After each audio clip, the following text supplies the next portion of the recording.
നമസ്കാരം. പശ്ചിമേഷ്യയുടെ ചരിത്രത്തെ മാറ്റിമറിച്ച നിർണായകമായ ഒരു സൈനിക നീക്കത്തിനാണ് കഴിഞ്ഞ ശനിയാഴ്ച ലോകം സാക്ഷ്യം വഹിച്ചത്.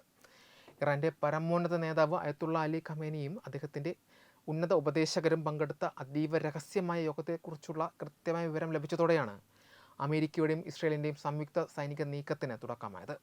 4 പതിറ്റാണ്ടിലേറെ നീണ്ടുനിന്ന ഇറാന്റെ മതഭരണകൂടത്തിന്റെ അടിത്തറ ഇളക്കിയ ഈ ആക്രമണം കേവലം ഒരു സൈനിക നടപടി എന്നതിലുപരി കൃത്യമായ രഹസ്യാന്വേഷണ പാടവത്തിൻ്റെയും തന്ത്രപരമായ ആസൂത്രണത്തിൻ്റെയും ഫലമായിരുന്നു. ലോകം മുഴുവൻ ഉറ്റുനോക്കുന്ന ഒരു യുദ്ധ സാഹചര്യത്തിലേക്ക് മേഖലയെ തള്ളിവിട്ട ഈ ആക്രമണം എന്തുകൊണ്ട് ശനിയാഴ്ച തന്നെ തിരഞ്ഞെടുത്തു എന്നത് സംബന്ധിച്ച നിർണായകമായ വിവരങ്ങളാണ് ഇപ്പോൾ പുറത്തുവരുന്നത്. ശനിയാഴ്ച വൈകുന്നേരം ടെഹ്റാനിൽ ഖമേനിയുടെ നേതൃത്വത്തിൽ ഒരു യോഗം നടക്കുമെന്നായിരുന്നു അമേരിക്കൻ രഹസ്യാന്വേഷണ വിഭാഗം ആദ്യം കണക്കാക്കിയിരുന്നത്. എന്നാൽ ഇസ്രായേൽ ഇൻ്റലിജൻസ് വിഭാഗം ശനിയാഴ്ച രാവിലെ തന്നെ ഖമേനിയും ഉന്നത നേതാക്കളും യോഗം ചേരുന്നതായി കണ്ടെത്തി. ഈ വിവരം ലഭിച്ചതോടെ ആക്രമണ സമയം മുന്നോട്ട് നീക്കാൻ തീരുമാനിക്കുകയായിരുന്നു. ഖമേനിക്ക് ഒളിത്താവളത്തിലേക്ക് മാറാൻ സമയം ലഭിക്കുന്നതിന് മുൻപ് തന്നെ ആക്രമണം നടത്തി അപ്രതീക്ഷിത വിജയം ഉറപ്പാക്കുക എന്നതായിരുന്നു സംയുക്ത സൈനിക നീക്കത്തിൻ്റെ പ്രധാന ലക്ഷ്യം. ടെഹ്റാനിലെ അതീവ സുരക്ഷയുള്ള ഖമേനിയുടെ വസതിയും ഓഫീസ് സമുച്ചയവുമാണ് ആദ്യ സ്ഫോടനങ്ങളിൽ തന്നെ തകർക്കപ്പെട്ടത്. ഇതോടെ 1989 മുതൽ ഇറാന്റെ ഭരണചക്രം തിരിച്ചിരുന്ന ഖമേനിയുടെ യുഗത്തിന് അന്ത്യമാവുകയായിരുന്നു. വാഷിംഗ്ടണിൽ അർദ്ധരാത്രി കഴിഞ്ഞ സമയത്താണ് പ്രസിഡന്റ് ഡൊണാൾഡ് ട്രംപ് ഈ ആക്രമണത്തിന് അനുമതി നൽകിയത്. ഒമാന്റെ മധ്യസ്ഥതയിൽ ജനീവയിൽ നടന്ന ചർച്ചകൾ പരാജയപ്പെട്ടതിന് തൊട്ട് പിന്നാലെയായിരുന്നു ഈ നീക്കം.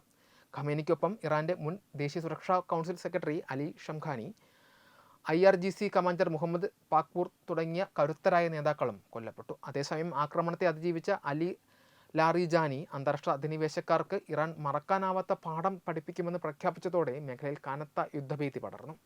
ഖമേനിയുടെ മരണം ഒരു തോൽവിയായല്ല, മറിച്ച് രാജ്യത്തിൻ്റെ പരമാധികാരത്തിന് വേണ്ടിയുള്ള രക്തസാക്ഷിത്വമായാണ് ഇറാന്റെ ഔദ്യോഗികമായ മാധ്യമങ്ങൾ ചിത്രീകരിച്ചിരിക്കുന്നത്.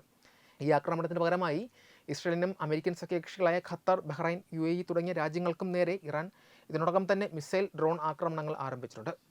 ഖമേനിയുടെ വധത്തിന് ചരിത്രത്തിലെ ഏറ്റവും ഭീകരമായ തിരിച്ചടി നൽകുമെന്ന് ഇസ്ലാമിക് റവല്യൂഷണറി ഗാർഡ് കോർപ്സ് പ്രഖ്യാപിച്ചു കഴിഞ്ഞു. ഇറാനിൽ ആഭ്യന്തരമായി സാമ്പത്തിക പ്രതിസന്ധിയും പ്രതിഷേധങ്ങളും നിലനിൽക്കുന്ന സാഹചര്യത്തിൽ ഖമേനിയുടെ അന്ത്യം രാജ്യത്തെ വലിയൊരു അനിശ്ചിതത്വത്തിലേക്കാണ് നയിക്കുന്നത്. പശ്ചിമേഷ്യയിലെ ശക്തി സമവാക്യങ്ങളെ പാടെ മാറ്റിമറിക്കുന്ന ഈ സംഭവം ഒരുപക്ഷെ വരും തലമുറകളുടെ ഭാവി തന്നെ നിർണ്ണയിക്കുന്ന ഒന്നായി മാറിയേക്കാം. വെബ് ഡെസ്ക് തത്വമൈ TV.